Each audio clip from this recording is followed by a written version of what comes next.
There's a certain feeling around Ibrox right now that's hard to ignore, and if you've been watching closely over the past few matches, you'll know exactly what it is. Rangers are getting into the right areas, the deliveries are coming in, and the structure looks promising. But when it comes to that final touch, that decisive moment inside the box, something just isn't clicking the way it should. It's not a case of a team being completely off the pace, far from it, but there's a lack of sharpness in the moments that truly matter. And at this stage of the season, that's the difference between grinding out wins and letting opportunities slip away. You can sense the frustration building, not just in the stands but within the team itself, because the patterns of play suggest that goals should be coming more freely than they are. What stands out most is how much Rangers have relied on set pieces during the stronger spells of the campaign, and how noticeable the drop-off has been in recent weeks. There was a time not too long ago when every corner or free kick felt like a genuine threat, when defenders were attacking the ball with conviction and opponents looked uneasy every time it was swung into the area. Now, the same situations feel a bit more predictable, a bit easier to deal with, and that edge that once made the difference has dulled slightly. It's not that the deliveries have completely disappeared or that the movement has stopped, but the end product just hasn't been there, and that's where matches can turn on the smallest of margins. At the same time, there's still a belief that this is something that can be corrected rather than a deeper issue within the squad. The numbers, the underlying trends, they all suggest that Rangers are due a turnaround in this department, and if that shift does happen over the final stretch of the season, it could have a massive impact. Football has a way of balancing itself out, and when you're consistently putting the ball into dangerous areas, eventually the rewards tend to follow. The question is whether that shift comes soon enough to influence the remaining fixtures in a meaningful way, especially with how tight things can get when every point carries weight. There's also the broader attacking picture to consider, because while set pieces have been a key weapon, they can't be the only source of goals.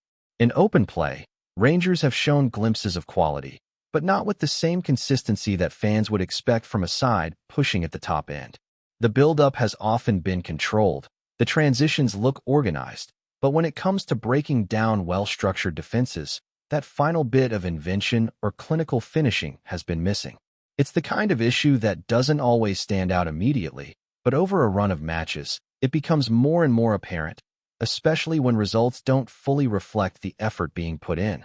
One of the more interesting aspects of this period is how certain players have grown into their roles while others are still trying to find their rhythm. There are individuals who have taken real strides this season, becoming more vocal, more influential, and more comfortable under pressure.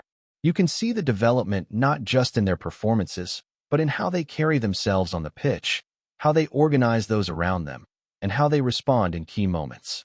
That kind of progression is vital for a squad that's looking to build something sustainable, but it also highlights the contrast with those who haven't quite managed to hit the same level.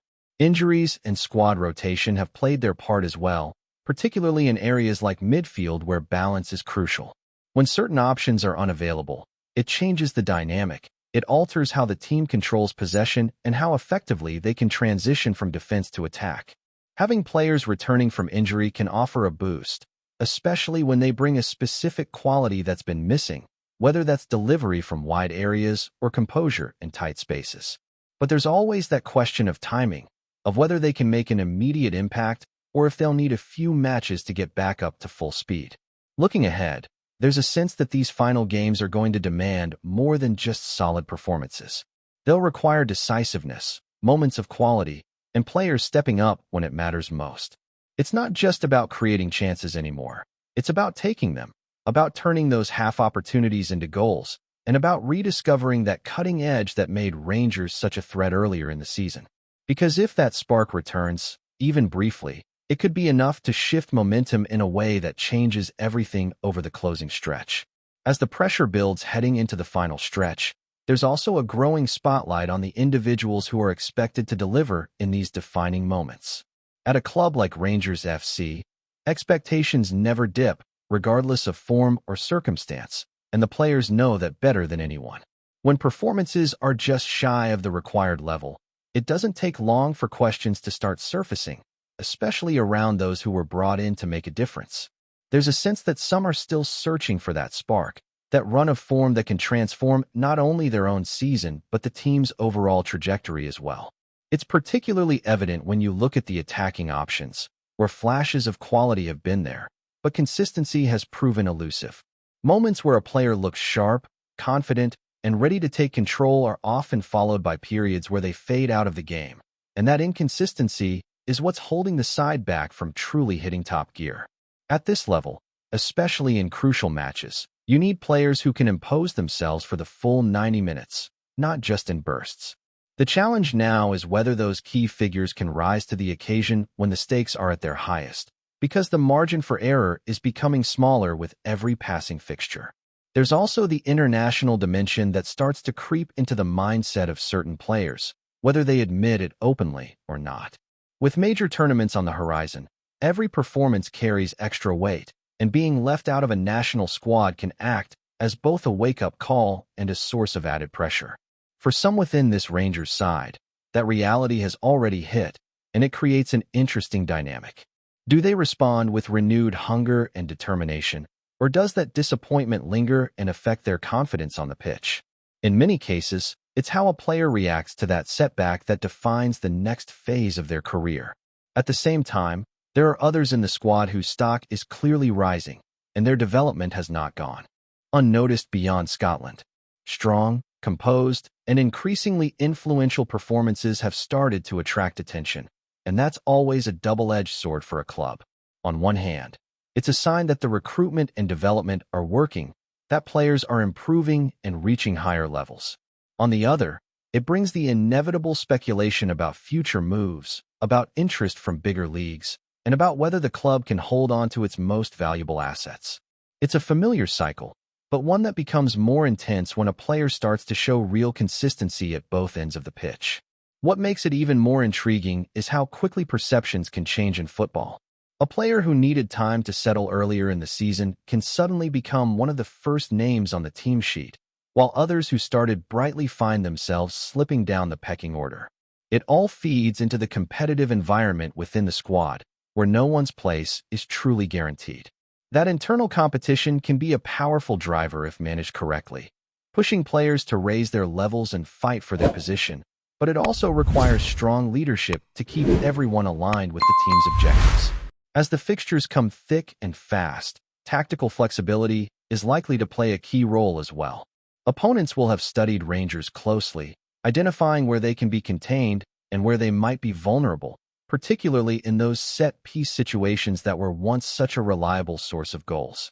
Adjustments will be needed, whether that's varying the delivery, changing the movement in the box, or finding new ways to create space and confusion. It's not just about repeating what worked earlier in the season, but evolving it to stay one step ahead of teams that are now better prepared to deal with it. There's also the mental side of the game, which becomes even more significant at this stage. Confidence can shift rapidly, and a single goal, especially from a set piece, could be enough to reignite belief across the entire squad.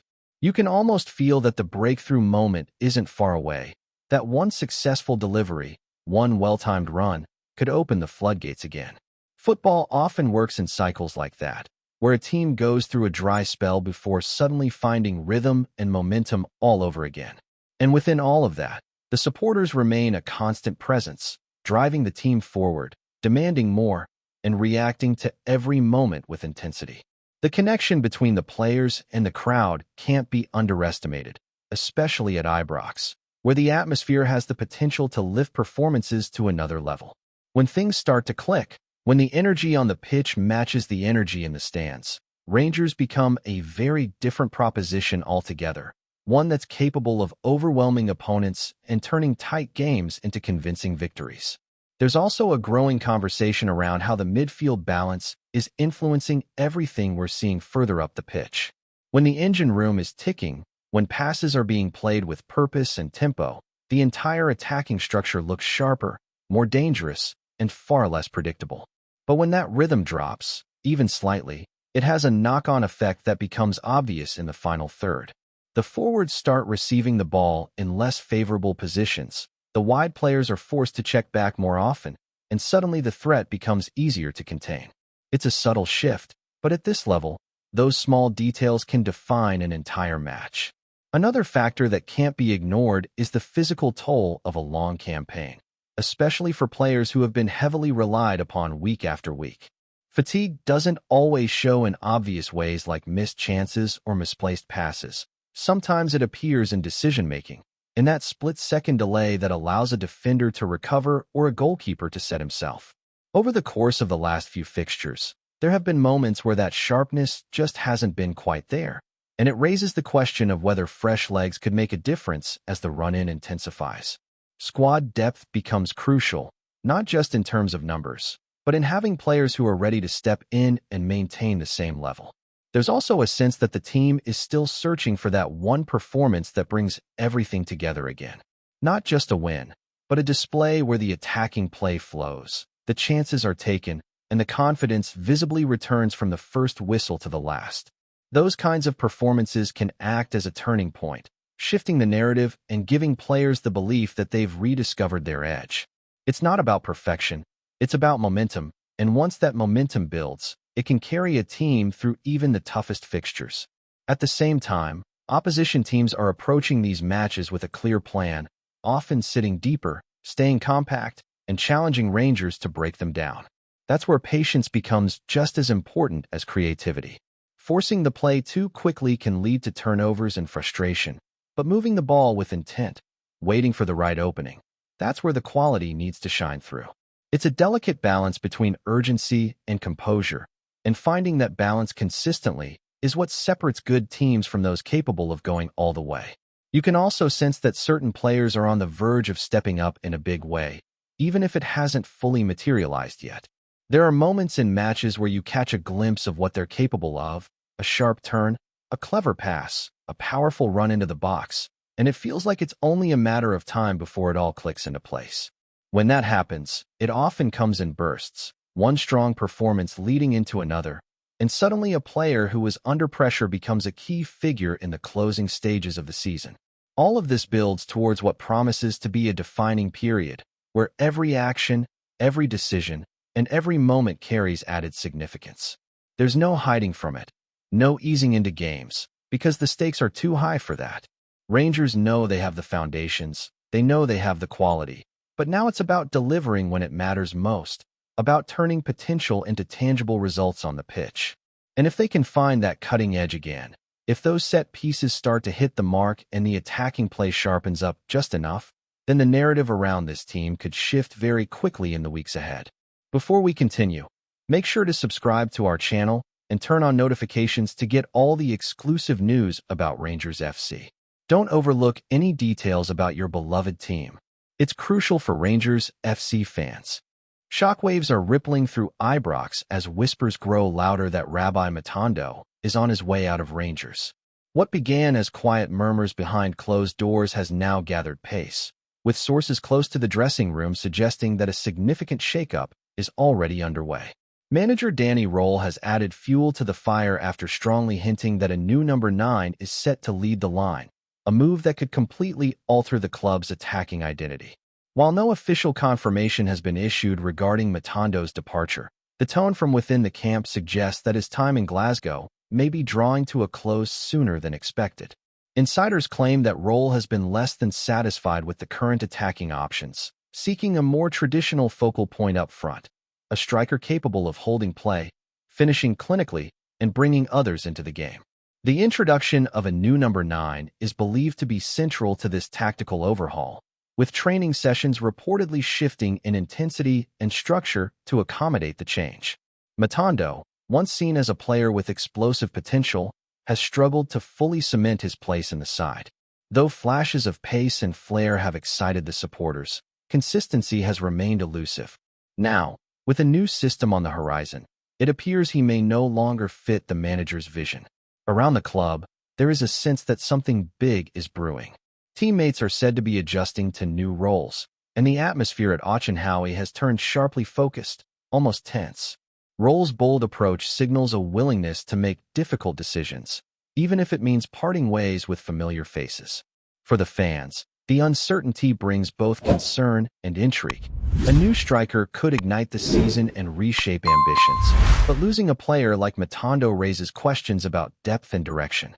One thing feels certain: Rangers are on the brink of change, and the next chapter may look very different from what supporters have grown used to. Greetings, fans. Make sure to hit that like button and subscribe to the channel, as it's greatly appreciated by Rangers FC. And don't forget to share your thoughts on the news in the comments section below. Until the next video, stay tuned.